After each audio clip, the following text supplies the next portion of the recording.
Hi, baddies. Welcome back to another episode of Tara's Baddies Club. I am your host, Tara Newell, and today we are going to get into a hot topic. We are going to get into the Blake Lively versus Justin Baldoni drama with a lawsuit that Blake Lively filed. And then we are going to talk about some of the nuances of being a woman in this industry and also what she should be feeling right now, how she should be validated, and just some of the other things that are going around in Hollywood right now. So I have my dear friend Celene Beth joining me. She is a producer in Hollywood. She has worked on multiple true crime shows, and I'm so excited to have her join me today. She is also a fellow survivor in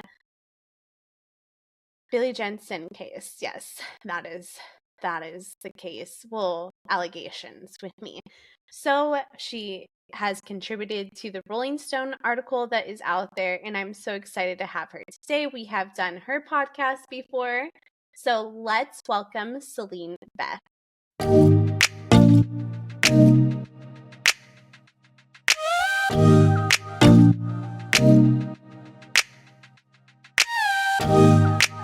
Hi, baddies. It's Tara, and I have today, we've been trying to record so many times. We recorded for your podcast. You've been a part of the podcasting course.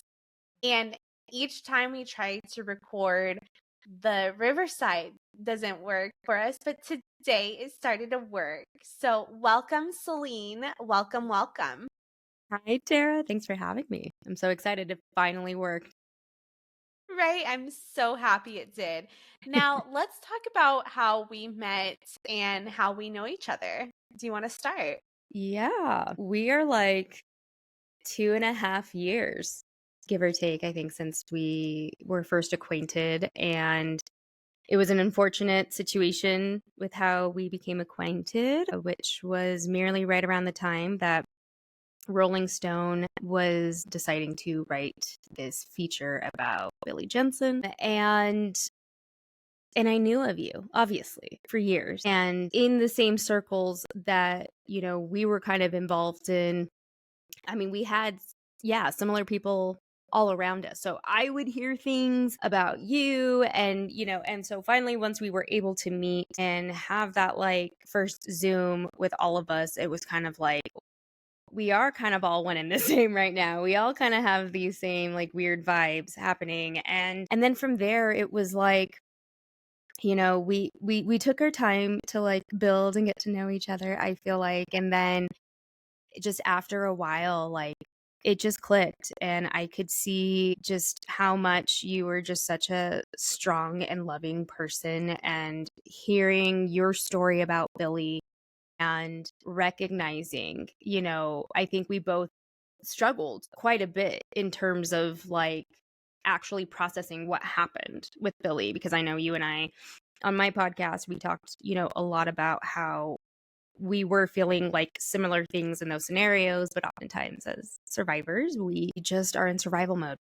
And I think that's something that, I definitely was upset with myself about for quite some time. Even after the Rolling Stone article, I still felt like a shitty person to Billy, which was so nuts. But I think all of that kind of came to a head when he reached out to us, trying to make amends, trying to apologize. And I think that was when you and I were like, we need to have our own private phone call and conversation.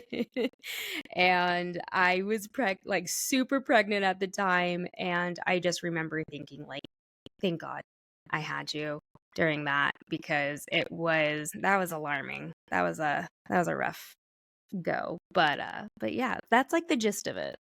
Yeah, I think. yeah.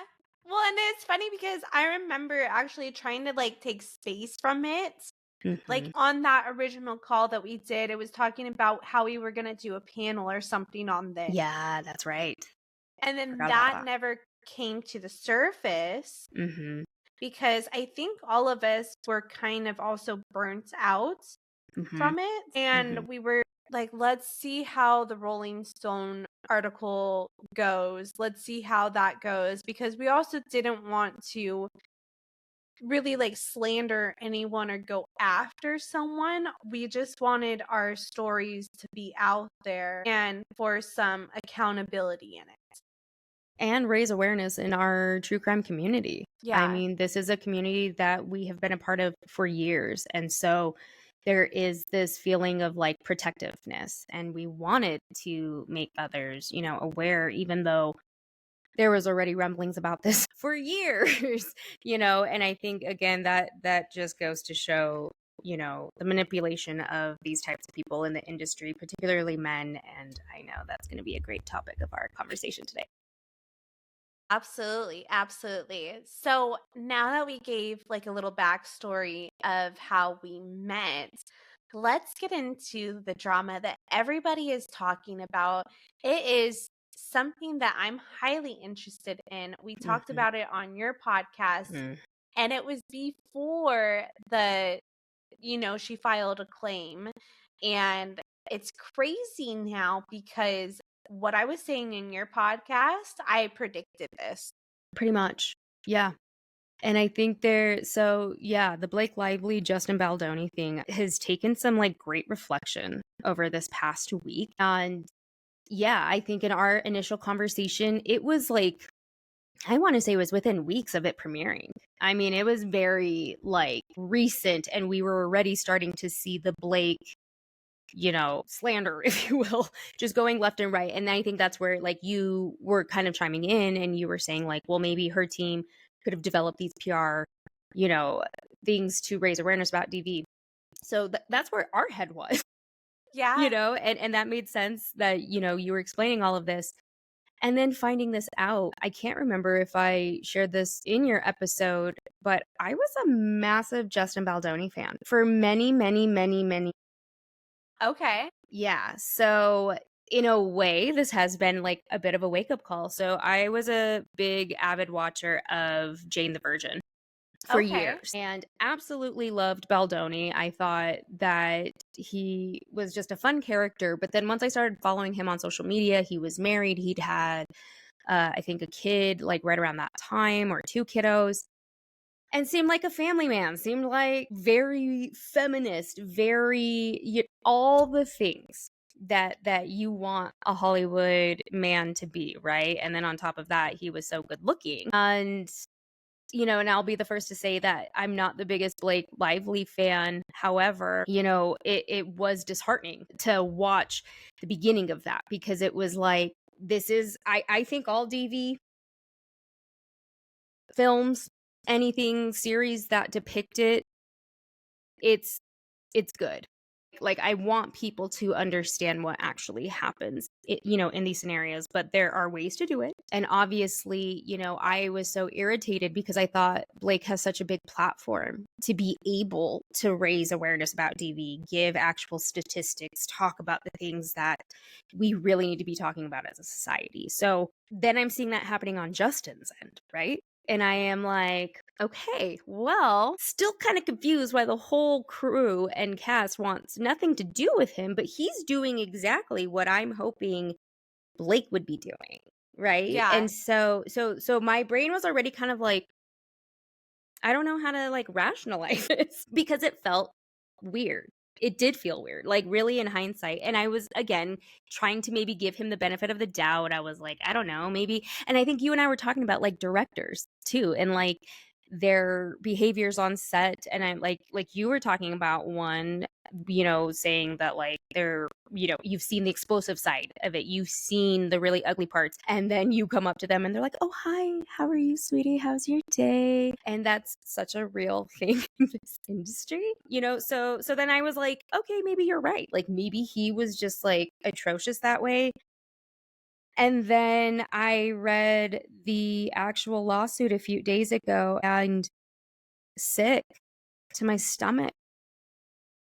Blake wasn't just harassed, she was actually assaulted as well. I mean, the fact that he bit her lip and then kissed her with no consent, like, and I feel like that part hit so much harder, because since we were talking about him, it was very much like the Billy Jensen effect.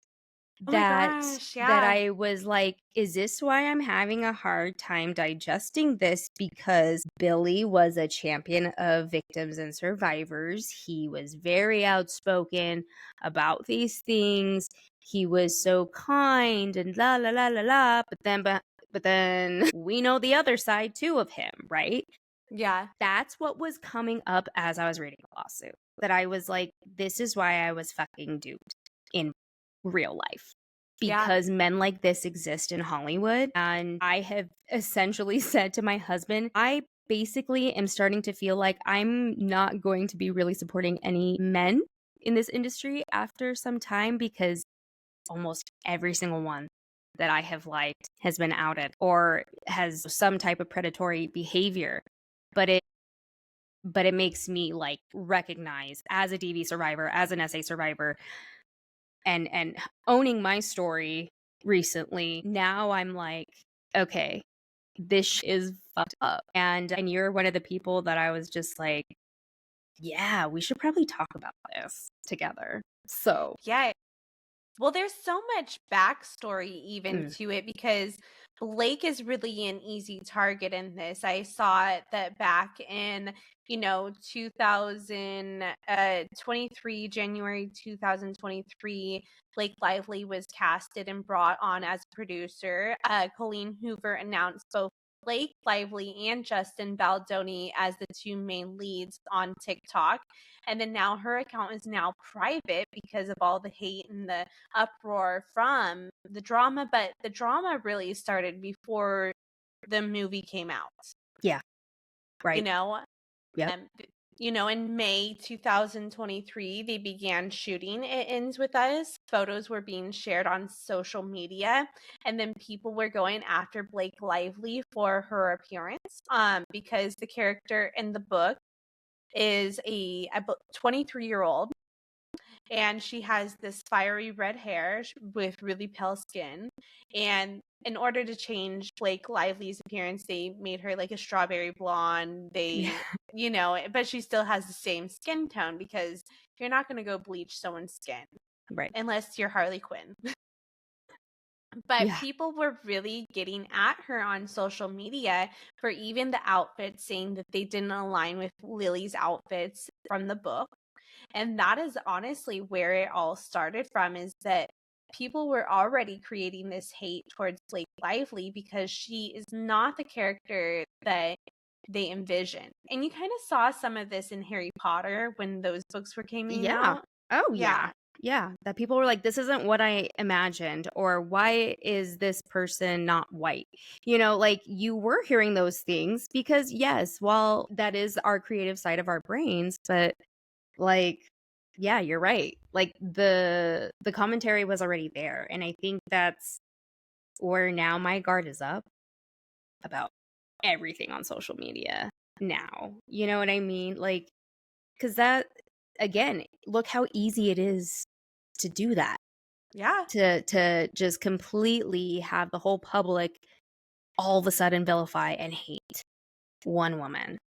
And I think that's, in this society, it's so toxic, but at the same time it really makes me question and think about every single woman that has been vilified in the industry, and to a level like this. I mean, it now feels like, okay, this is all strategic in some capacity. That's what I think.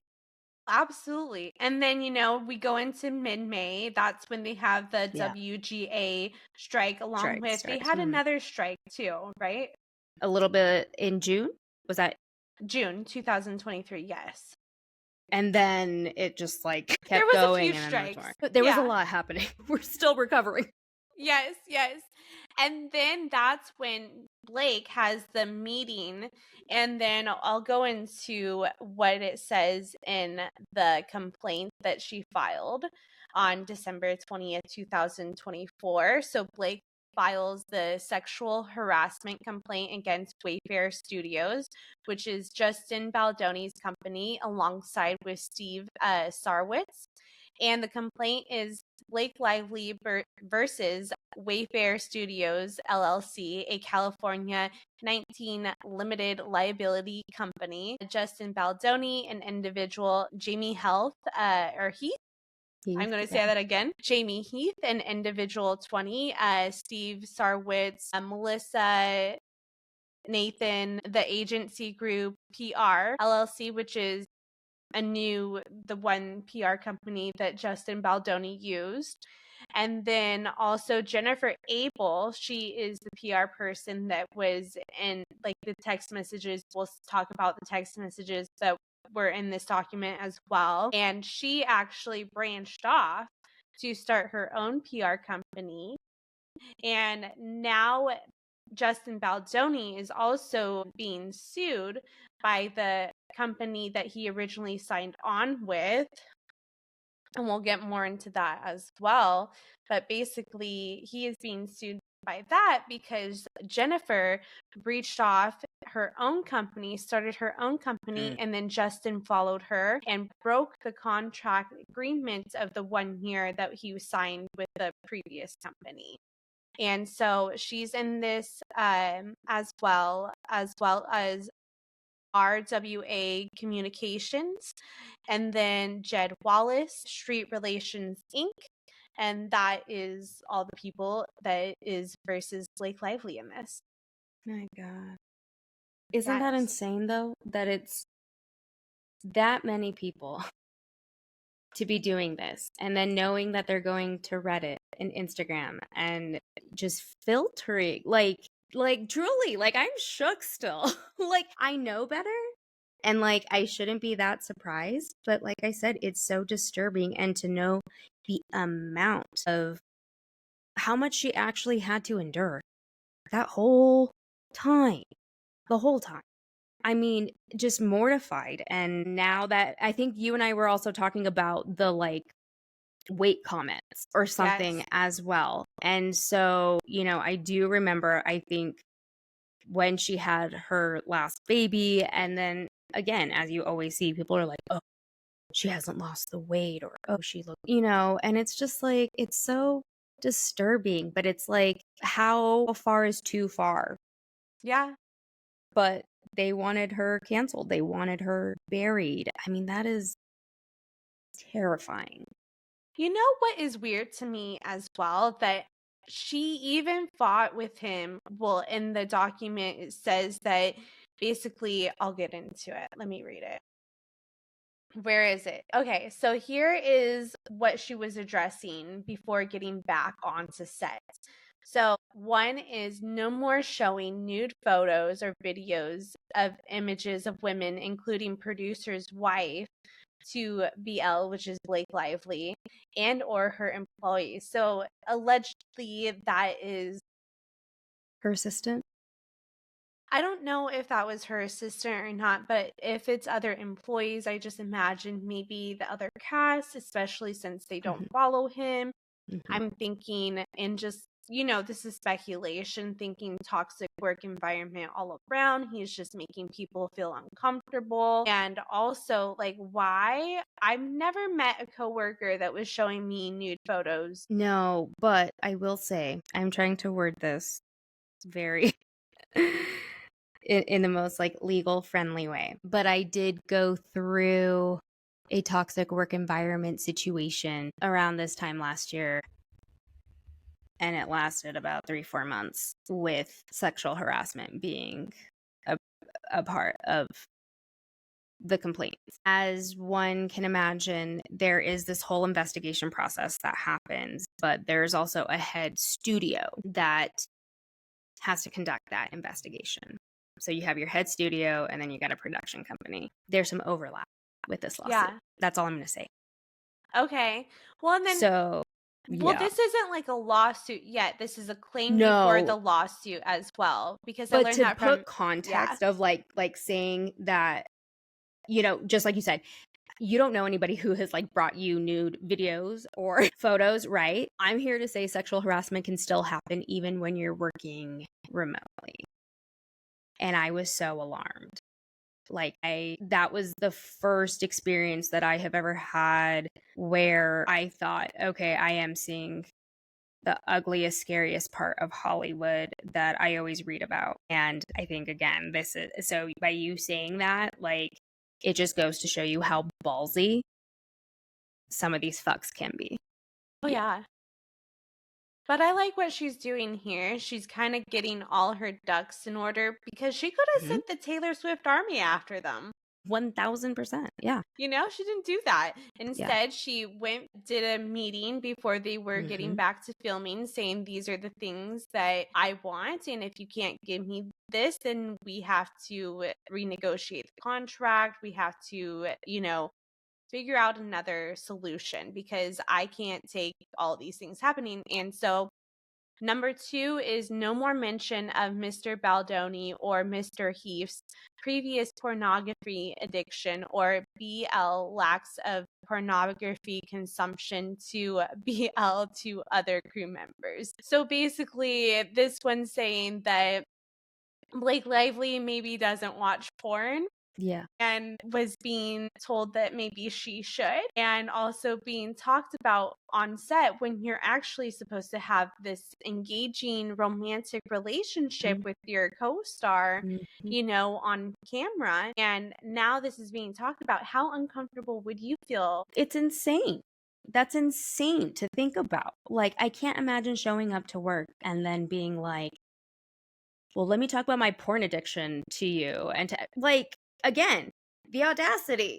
Like, I think I even said that I didn't realize, like, the actual, like, grossest things that you could imagine or make up, like, in a Hollywood, like, movie is, like, reality.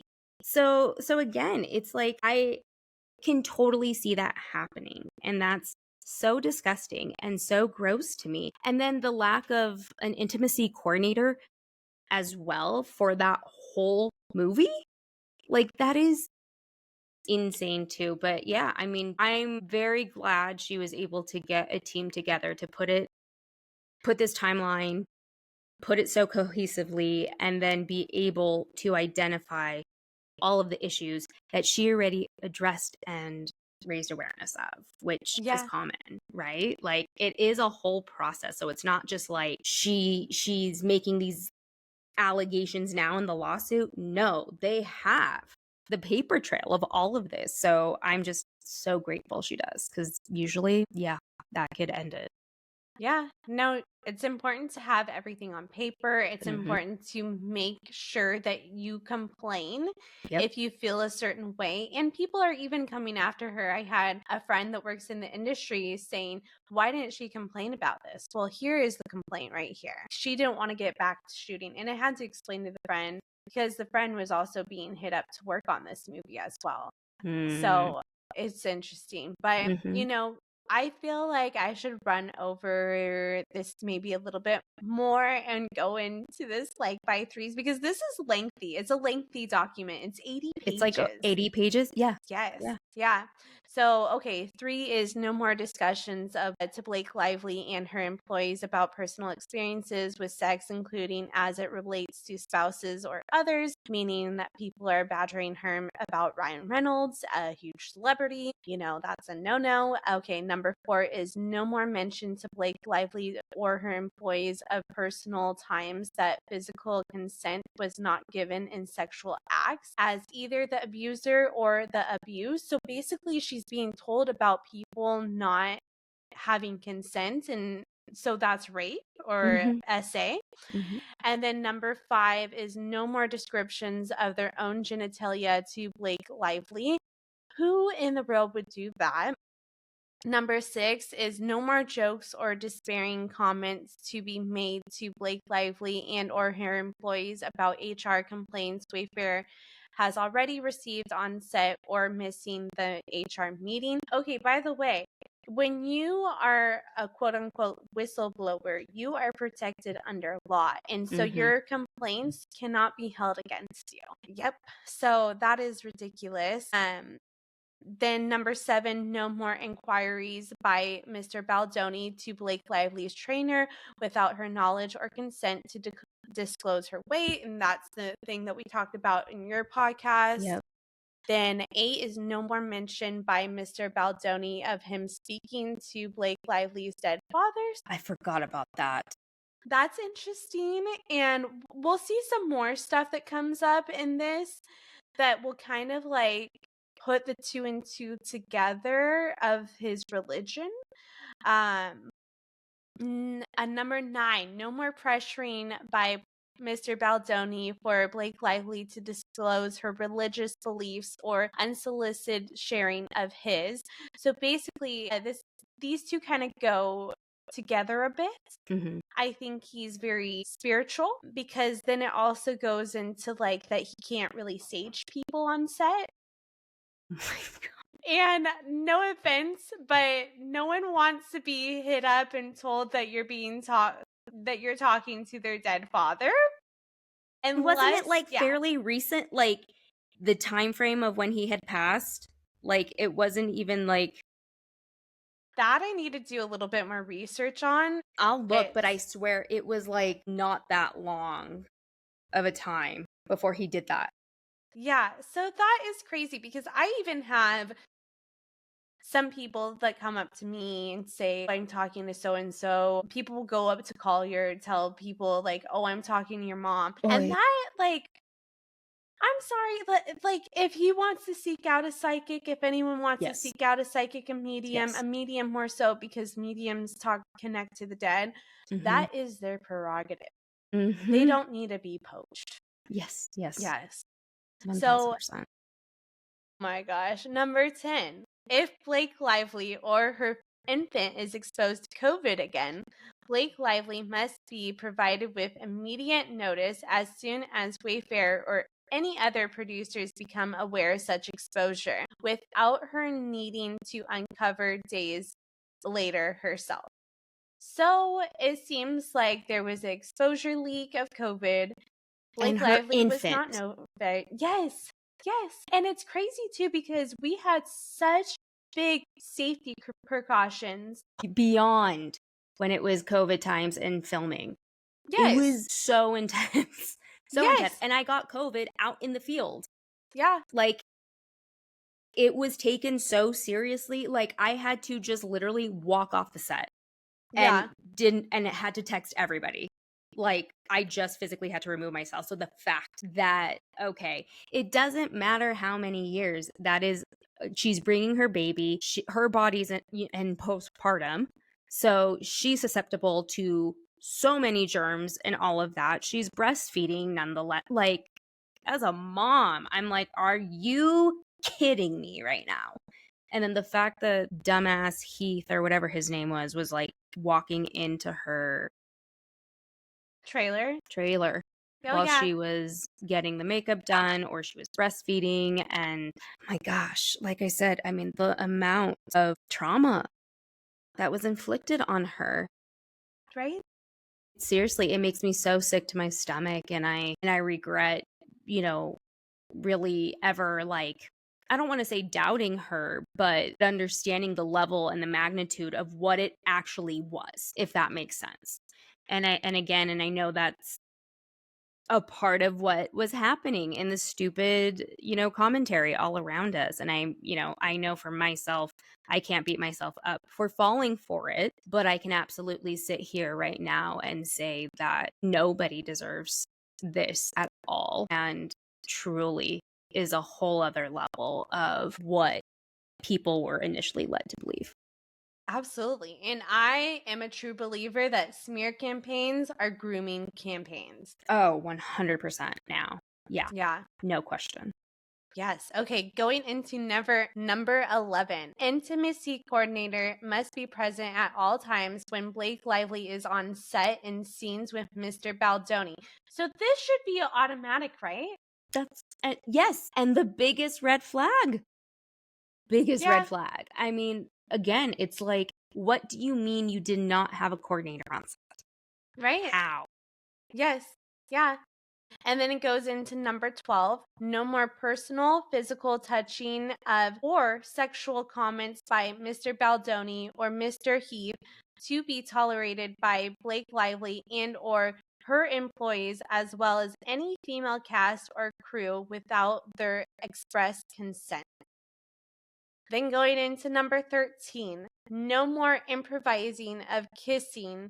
All intimate touch must be choreographed in advance with Blake Lively and an intimacy coordinator. No biting or sucking of the lip without Blake Lively's consent. And all intimate on camera touch and conversations must be in character, not spoken from Mr. Baldoni to Blake Lively personally. So that just raises my blood because that makes me feel like, as a woman, just hearing this, feeling like he's directing his own porno. Exactly. But he's like living out a fantasy, if you Yeah. will. Like, and I think that's you're right. Like he's fetishizing her in the way that was like, yeah, like he's attempting to groom her through this. You know what I Yes. mean? And then Yes. going as far as asking questions then about Ryan, I'm like, disgusting. Oh my God. Absolutely. You Yeah. know, and I just can't even imagine how his wife feels, or if his wife is an enabler in this, or if she's groomed even herself, you know? Which breaks my heart, which again, she seems like such a, I don't know her and I don't know what things are behind the scenes. I just want to make that very crystal clear that we don't know. Knowing the level of abuse that, he had over Blake actually makes me concerned for his wife, like in Yes, that sense. So, absolutely. yeah. Okay, number 14, Blake Lively to have a representation on set at all times and with a monitor during scenes involving nudity, sexual activity, or violence with Mr. Baldoni. Number 15, all actors participating with Blake Lively in intimate scenes involving her being in any state of nudity or stimulated nudity must be classified as active working actors, not friends or direction or the director or producers, and must be pre-approved by Blake Lively. I've worked on many closed sets before. Mm-hmm. I was not able to be involved. Everyone had to be outside. We Yeah. were all lollygagging because during those times, you have to let it be a skeleton crew Mm-hmm. and very few people in there. You may have a lighting guy, but it also has to make the actor feel comfortable. I worked Yeah. on the set of Frank and Lola, and no one, it was like Michael Shannon and Imogen Poots, and she was very well protected in that scene, and Yeah. no one was able to see that monitor, have any involvement. She had a Wow. rope to and from set. Someone was there to make her feel comfortable.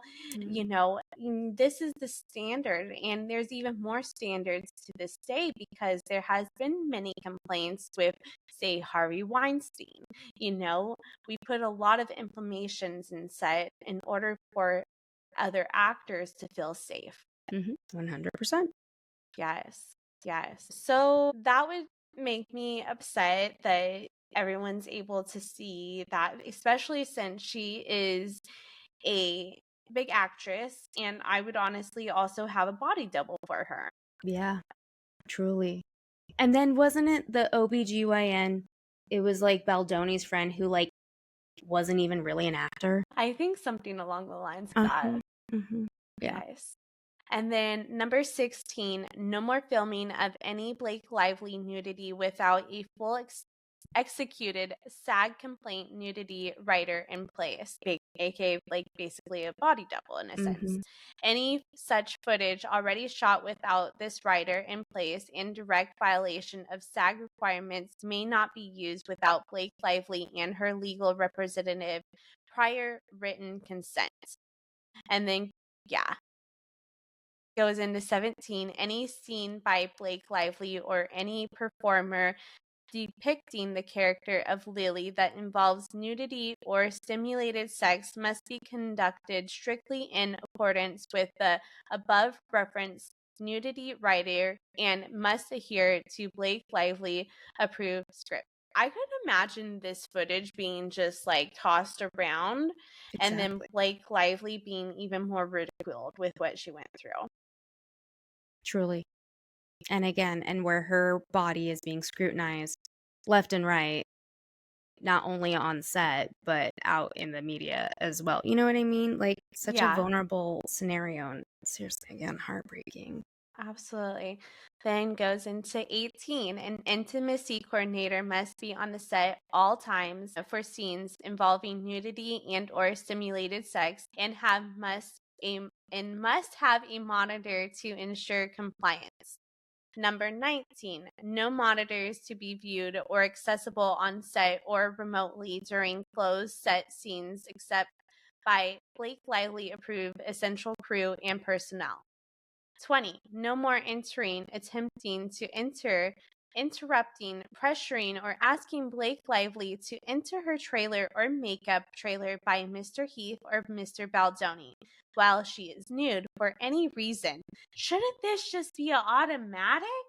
Yeah. You knock on the door, if the person's naked, you don't come in. Mm-hmm.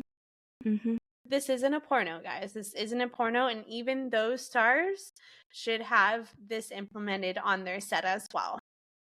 Like, how terrifying. Yeah. Like, really, thinking about that, taking out the, like, celebrity aspect of it, but you're doing what you need to be doing, and then this creepy ass guy just comes in. You Yeah. know what I mean? Like, so violating. Like, that's why I'm like, reading those 80 pages was so just disgusting. I mean, I had another trauma survivor send it to me and was like, you should read this. And thank you for reading all this too, because I think it's important that people actually Oh, yeah. understand and listen to it. There's about 8 more to go through, and we'll get through them. But I feel like it's important to take breaks and also talk about Yeah. what this document is really about. It's power. It's the patriarchy. It's exactly all the things that we're trying to fight against when it comes to this industry. And it's heartbreaking because, as a creative, our passion through art is storytelling. So where is that, safetiness or that space for it to be able to do that? And again, like I said, I think it is important that we have content about DV. We need it. We need more eyes on it. I want people to feel uncomfortable. I want people to understand the level of horror that happens every single day for survivors. Like, it's not just a storyline. It's not just a book. Colleen wrote about her parents. This is essentially like her lens, and where I can, relate to that as well, of being someone who experienced that throughout a good portion of my life. Like, DV is, yeah. So, like I said, it's heartbreaking to learn that Blake has been dealing with this behind closed doors. I don't give a fuck how much money she has. I don't give a fuck who her husband is. I'm just like, oh my God, are you okay? Yeah. Like, this is not okay. We need to be actually talking about the real issues of what this is actually about. It's not about Blake versus Justin. It's not that. And that's why I'm like really having a moment of recognizing these similar narratives. Have to equally call out. Jay-Z was my favorite rapper Yeah. for so many years. And once Beyonce came out with Lemonade and talked about his infidelity and all the shit that he did to her and the trauma that she has from him, he's been dead to me since. Like, I have Yes. just like, please go the fuck away. Like, please stop dimming her light.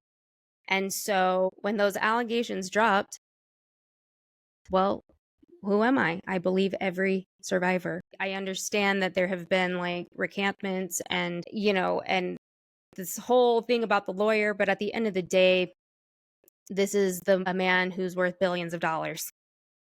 this is intimidating, and not just for that survivor.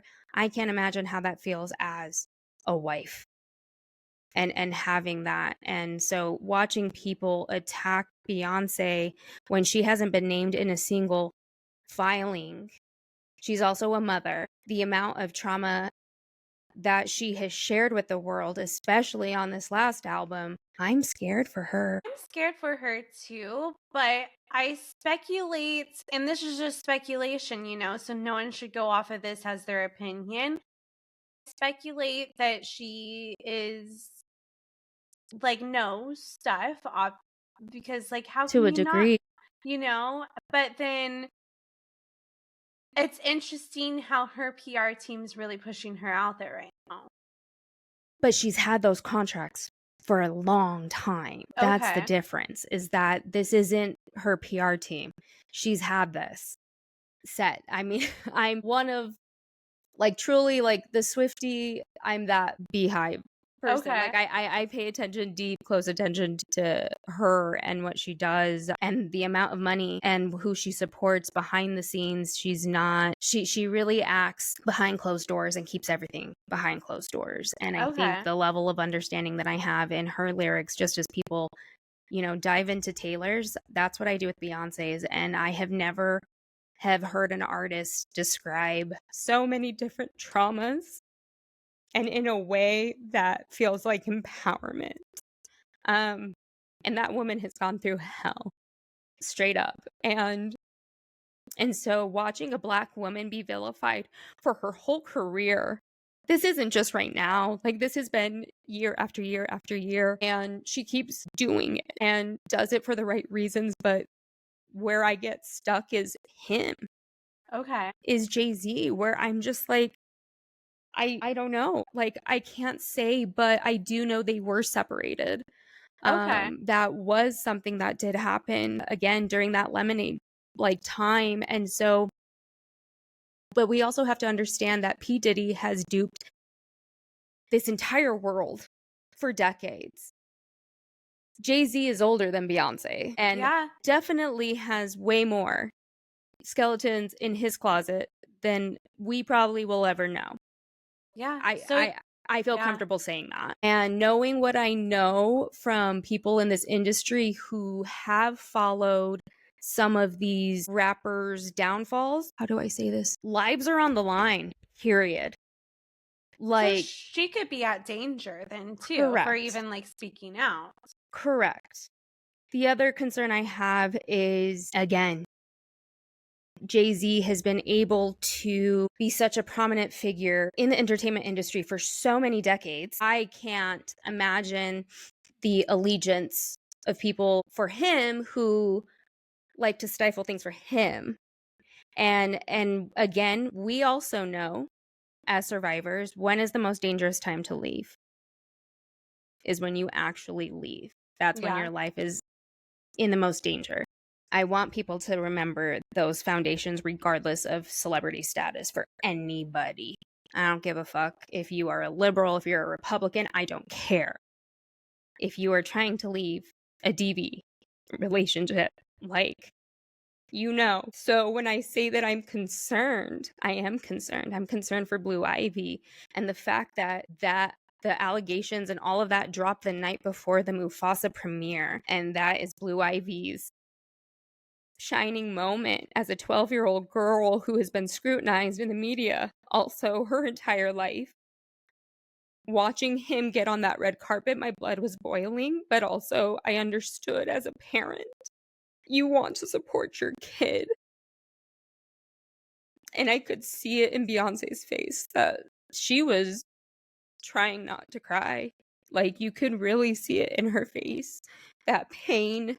She's not super warm and cozied up to him. And she's been conditioned like her entire life.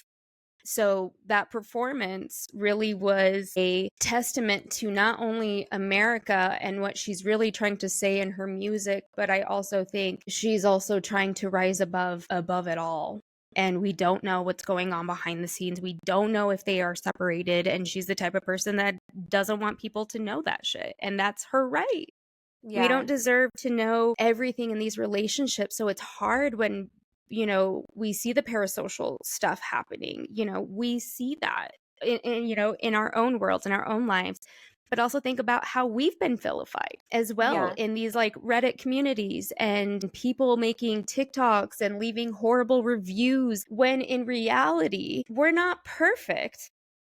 And that has to be said about everybody. And that includes Blake Lively. I understand she has done things that, of course, like looks kind of shitty, but she doesn't deserve any of this. And then doing it on such a magnitude where everybody is talking about it and it's in her face 24/7, like, I don't care, like she's still a human at the end of the day. She's still a mom. So that's why it's hard for me now to really digest that these smear campaigns are a legitimate thing. And the smear campaigns of Beyonce has been one of the most successful for decades. And so watching people post her performance and celebrate what she just did, but then still seeing like people saying, she's complicit in this, she's that. This allegation happened before they were together. 3 years. So I'm not saying she's complicit in anything. I'm just saying she knows I'm not some saying stuff. you are, but that's what people are like, right. And I think there is a level of things that she probably knows, but I also think that there's a level that Jay-Z is able to actually hide from her. Yeah. Because of the power and money factor, because Diddy, like I said, has his hand in all of these major players and money, and so does he. And like I said, I have fully, Kanye was another one. All these fucks, I fucking hate every single one of them, and they were such a big part of my like dance life and stuff, because I would choreograph like to their music, and now I'm just like, fuck every single guy in this industry. Yeah, no, 100%. Yeah, no, and getting back to like what we do know, because I don't know too much about the Beyonce stuff. I don't know, like I hear a little bit here and there about P. Diddy and stuff, so I don't know enough to even give a correct opinion about everything. Yeah.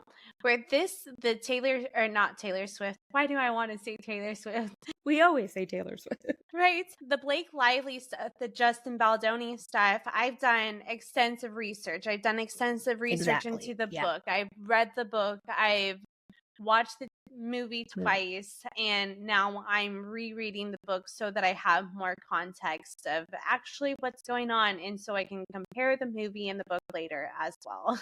Exactly. Yeah. Yes. And it's important that you do that, because it needs to have survivor lenses on it too. And I think the best way to do that is like the aftermath of that, and you being able to talk about all those different avenues of how the story is being told. It's important. So I'm glad you are doing that. Thanks. Well, getting back into the complaints before we go further down the line and talk about more of the 80-page complaints. Yeah. Okay, so I'll try to breeze over this a little bit faster. So 21, no more private multi-hour meetings in Blake Lively's trailer with Mr. Baldoni crying, with no outside Blake Lively appointed representation to monitor. That's a little weird. Number 22, no more pressuring Mr. Baldoni to stage any of Blake Lively's employees, or no more pressuring by Mr. Baldoni to stage any of Blake Lively's employees. Number 23, producer Alex Sachs to be given standard rights, inclusion, and authority per her job description and as represented to Blake Lively when signing on. 24, Sony must have an active daily role in overseeing physical production for the remainder of the film to monitor safety for the cast and crew, schedule logistics, problem solving, and creative. 25, engagement of an experienced producer to supervise the safety of the cast and crew, schedule logistics, problem solving, and creative for the remainder of the shoot. Examples: Todd Lieberman, Elizabeth Cantillon, Mary Loon, Lynette Howell. Then 26th, engagement of BL approved A-list stunt double to perform Lily in the scenes with Mr. Baldoni involving rape and or violence. Blake Lively to perform only close-up work or work from a Blake Lively pre-approved shot list and scenes with Mr. Baldoni, including involving sexual violence. Number 27, no more adding of sex scenes, oral sex, or on-camera climaxing by Blake Lively outside the scope of the script. Blake Lively approved when signing onto the project. 28. No more asking or pressuring Blake Lively to cross physical picket lines. Number 29. No more retaliation or abusive behavior to Blake Lively for raising concerns or requesting safeguards. 30. An in-person meeting before production resumes with Mr. Baldoni, Mr. Heath, Mr. Sachs, the Sony representative, the producer, Blake Lively, and Blake Lively's spouse, Brian Reynolds, to confirm and approve a plan for implementation of the above that will be adhered to for physical and emotional safety of Blake Lively, her employees, and all the cast and crew moving forward. So those were her complaints. All like pretty good complaints, like pretty like I know people that are actors and actresses that have these weird complaints that are like, oh, I need to have 250 bottles of Patron on set. I need to have this on set. I don't see anything in there other than a concern for her safety, her feeling like there was something said in there about Mr. Baldoni crying in the trailer. Mm-hmm. Like, why is he going and crying to her? Is he feeling rejected from her? Is that is speculation, but that just causes that question for me. And that's why I'm like, I feel like he's playing out some like weird fantasy or Right? something, like that he's created in his head, and like maybe thought that she was going to fall in love with him. I don't know. You know what I mean? Like it feels, I don't know, like premeditated. It does too, but here's the thing too, because Sony picked out Blake Lively to be in the film, and they're also the representatives are both with and meet William Morris Talent Agency. And basically he got dropped after this lawsuit or this complaint came out, and then he got hit with a lawsuit from a PR company for a breach of contract. And now and then it goes also into the marketing plan, but before that it also says that Wayfair responded with the demands, and we find most of them not only reasonable but also essential for the benefit of all parties involved, which should have been their response to this. That's an appropriate response. Yeah, but like I said, it's disheartening because these big studios could really change things, but it's all about cutting corners now, with budgets being cut and, whatever else. But like I said, the amount of trauma that was inflicted on Blake is truly disturbing, to say the least. And I am so grateful that she pursued it this way and hopefully really gets people talking, which is why I think it's like so important, like I said, for people to have your lens on this type of situation in multiple ways. Like I said, having this conversation I think is important, but I equally think, like I said, for you to be able to watch this and let people know,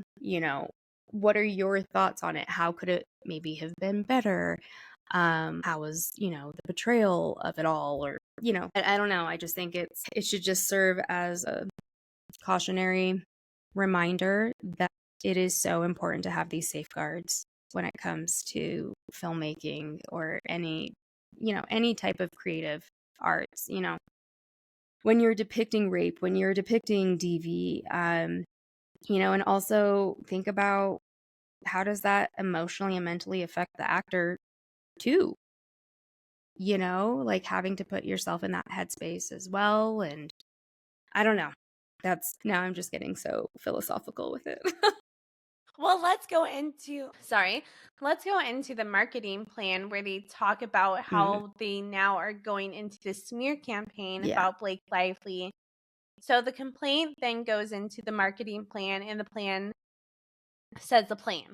The marketing plan directed the cast to focus on Lily's strengths and resilience as opposed to describing the film as a story of domestic violence, and to avoid talking about this film that makes it feel sad or heavy because, domestic violence is actually very sad and very icky and very just like daunting. No kidding. Right? It's a story of hope they want her to promote. In the days leading up to the film's release, Mr. Baldoni abruptly pivoted away from the film's marketing plan and the types of publicity activities in which he had previously participated.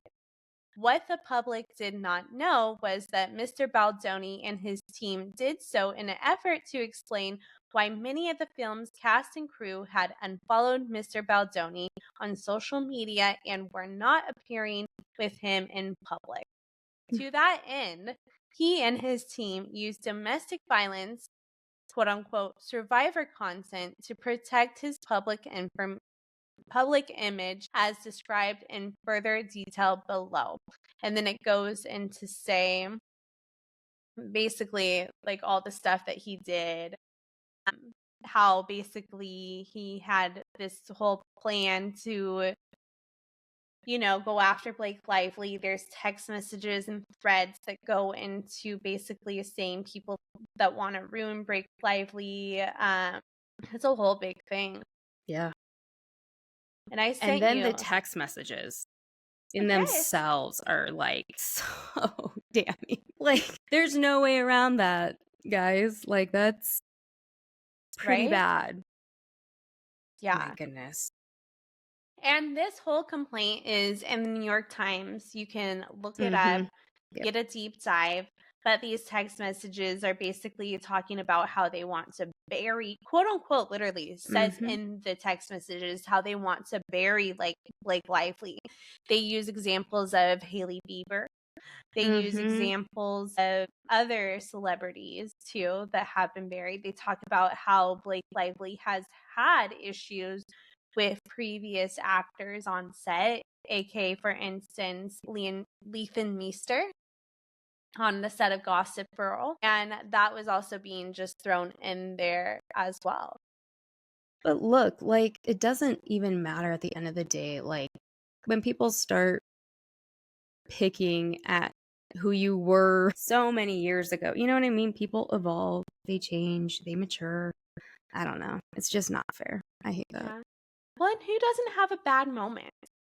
Literally, who doesn't? And then it gets publicized. And, like, again, it's just, it doesn't make any sense, like the victim blaming in all of this. I mean, I'm glad to see, though, that most people are understanding the severity of the situation, but people are still going to vilify her at the end of the day. She's still a woman. Oh, absolutely. Absolutely. And then his lawyer, in response to this on December 21st, 2024, Baldoni's lawyers replied this: "It is shameful that Miss Lively and her representatives would make such serious and catastrophically false allegations against Mr. Baldoni, Wayfair Studios, and its representatives, as yet another desperate attempt to quote unquote fix her negative reputation, which was garnered from her own remarks and actions during the campaign for the film. Interviews and press activities that were observed publicly in real time and unedited, which allowed for the internet to generate their own views and opinions. These claims were completely false, outrageous, and intentionally salacious with an intent to publicly hurt and rehash a narrative in the media. Wayfair Studios made the decision to proactively hire a crisis manager prior to the marketing campaign to the film to work alongside their own representatives, with Jones' work employed by Stephanie Jones. Due to the multi and threats made by Miss Lively during production, which included her threatening to not showing up to set, threatening to not promote the film, ultimately leading to its demise during the release. If her demands were not met, it would also discover that Miss Lively enlisted her own representative, Leslie Sloan, with VRPR, Vision PR, who also represented Mr. Reynolds, to plant negative and completely fabricated and false stories with the media, even prior to any marketing had commenced with the film, which was another reason why Wayfair Studios made the decision to hire a crisis professional to commence internal scenarios planning in the case they needed to address. The representatives of Wayfair Studios still did nothing to proactive nor retaliated, and the only responded to incoming media. Sorry, I'm messing this up now. The representatives of Wayfair Studios still did nothing proactive nor retaliated, and only responded to incoming media inquiries to ensure balanced and factual reporting and monitored social activity. What is pointedly missing from the cherry picked correspondence is the evidence that there were no proactive measures taken with the media or otherwise, just internal scenario planning and private correspondence to strategize, which is standard operating procedure with public relation professionals. So that was the statement that his team came up in response to the claims. Your What a thoughts? hot mess. It's just such a hot mess. Like, how Right? embarrassing, first of all. Like, that is just the lowest of low. And you can really put a price tag on just dehumanizing someone because you mistreated them and they still did the movie. Like, yeah, I don't know. I'm glad, like I said, that it's Right? out to the public. I really hope it just makes people, like, I don't know. I don't want to say second guess what you're reading on the internet, but like look at it a little bit more analytically than, just taking it at face value, I Yeah. guess. That's like the best way to put it. I mean, like I said, I was obviously duped by Baldoni. Happy to admit that because what a piece of shit. But like I said, I just hope for the sake of the children and his wife that, they do what's best for them. I mean, like I said, Baldoni seems very calculated, and it really, for me, it just feels like he had this like weird fantasy about her, and along with his buddies, you know what I mean? Like, she's obviously one of the most breathtaking, actors of our time, but you know, to do something like that, and like I said, as a newly mother again, going through postpartum, just all of the different layers to it, if you will. Yeah. Just, like I said, my heart breaks for her. Yeah, and then Blake Lively said in a statement in response to that is, I hope that my legal action helps pull back the curtain on these sinister why can't I talk right now? Retaliatory tactics to harm people who speak up about misconduct and help protect others who may be targeted. And then from this result, Baldoni was dropped by talent agency WME. Blake Lively is also rep by them. So, that's good for them supporting Blake in this. WME has not commented on this at all. Baldoni Solidarity Award was rescinded by Vital Voices amid the lawsuit. Thank God. Baldoni's podcast host Liz Plank leaves podcast after Blake Lively's claim and says, "Thank you for being here, for trusting me, and for being by my side for the last 4 years. We all deserve better, and I know that together we can create it. I will have more to share soon as I continue to process everything that has happened. In the meantime, I will continue to support everyone who calls out injustice and holds the people standing in their way accountable." Yes. Truly. Right? Yeah. And then Colleen Hoover has shown her support to Blake Mhm. Lively as well by posting some stories on social media, Instagram. Mhm. Baldoni's ex-publicist, Steph Jones, sent a breach of contract suit. Baldoni signed a 1-year contract with Jones' PR firm at $25,000 a month. That's on a higher end for PR, but standard for basically high celebrities, big movies that are coming out. Mhm. And then in August, Baldoni dropped Jones' PR to follow Jennifer Abel that worked on at Jones Works. Jennifer Abel is one of the names listed in Blake Lively's complaint against Wayfair Studios. And then her brother has shown support. Her brother's an actor as well. Her sister, Robin Lively, has shown support in her sister as well. The Sisterhood of the Traveling Pants has also shown support Hell for Blake yeah. Lively. Mhm. Gwyneth Paltrow has come out in support of Blake Lively. Amber Heard has also come Yes. out in support and then saying that she saw firsthand her own situation. Mhm. And attorney Elaine Bedfroth, who represented the actress Amber Heard when she was sued by Johnny Depp, said on News Nation that the PR team was the same PR team that Depp got back in the Amber Heard versus Johnny Depp case. So also Baldoni's using another situation, using that kind of situation to help like coach him along. Yeah. And, there is just more and more that's going to come out. Yeah. Like, this is bad.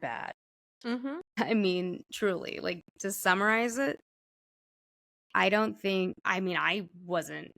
all of this was just kind of like being blindsided. Like I said, it was just such a wake up call of like, look how far it can go and manipulate the public and, social media. And yeah, smear campaigns are 1000% real. Truly, I don't know, that's just so fucked up. But I'm relieved that so many people have spoken out in support for her. That's so important. And yeah, I love the Sisterhood of the Traveling Pants. Like, Right? America that made my girl. heart so happy with America's. Yeah. So I don't know. Like I said, we have to keep talking about these situations and whistleblowing them because they need to stop. And it's pretty consistent in this industry. Like I said, the first time I was exposed to it and I was just like, oh shit. Like, this is an actual situation right now.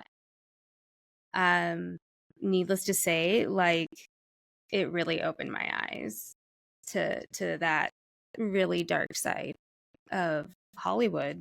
And I hate saying that, but I mean, it is what it is. Yeah. But I still love the industry. But then there's the lovely parts of it, and there are lovely people, and there are good people and creatives who, want to be in this space. So Yeah. it's just, yeah. Yeah. But So terrifying. true. Terrifying. But I think that's the perfect note to wrap up on. And maybe we'll get into a little bit for the Patreon, talking about more so our point of view and you maybe sharing a little bit more of how you feel about Diddley, that's his new name. Diddley. So let's get into the Patreon. But for the people that are dropping off here, where can we find you on social media? Where can we find your podcast, your episode with me? Yeah. So you can find me on Instagram or TikTok just at Celene Beth. And my podcast is True Crime in Hollywood, a personal tale. That's available on all major podcasting platforms. I am going to get those uploaded to YouTube when I get a moment. So that will be coming soon. And the new season kicks off on January 8th. And it kicks off with the United States Department of Justice, the director of Victims of Crime Office, Christina Rose, who was appointed by President Biden. And yeah, it's going to be a wild season, and I hope to see you back on another off-script episode with me, because we need to have a check-in every season. Yes, there's always something that happens in true crime with me. No, 1000%. And Tara has 2 episodes on my podcast in the first season. So Tara's personal tale is available, as well as our off script episode where we also get into like Utah and already what is it called? Sister Wives? Not Sister No, Wives. it's the Secret Lives of the Mormon Wives. Secret Lives of Mormon Wives. Oh my gosh, I can't keep them straight. Yes. And we'll talk about more than that in the Patreon too, because I am obsessed by that. Yes, please. So yeah. Perfect. Well, thank you guys, and continue on to the Patreon, all the paid Patreon parts. So we'll get into the Patreon. Thank you for listening to this episode of Tara's Baddies Club.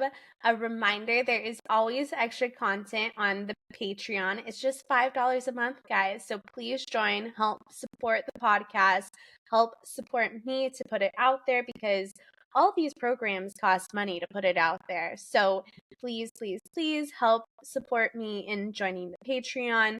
And then also, there is some more things that have come out. For instance, Justin Baldoni and his PR team have claimed that the Times defamed him and his team. So he is suing them for $250 million. And then there has been more drama coming out that we'll get to it in another episode. So I hope you guys enjoyed today's episode. And please give a 5-star if you're listening to this on Apple, or if you're on YouTube. Please feel free to comment, because I love your comments. So I hope you guys all have a great day. And until next time, I'm Tara Newell.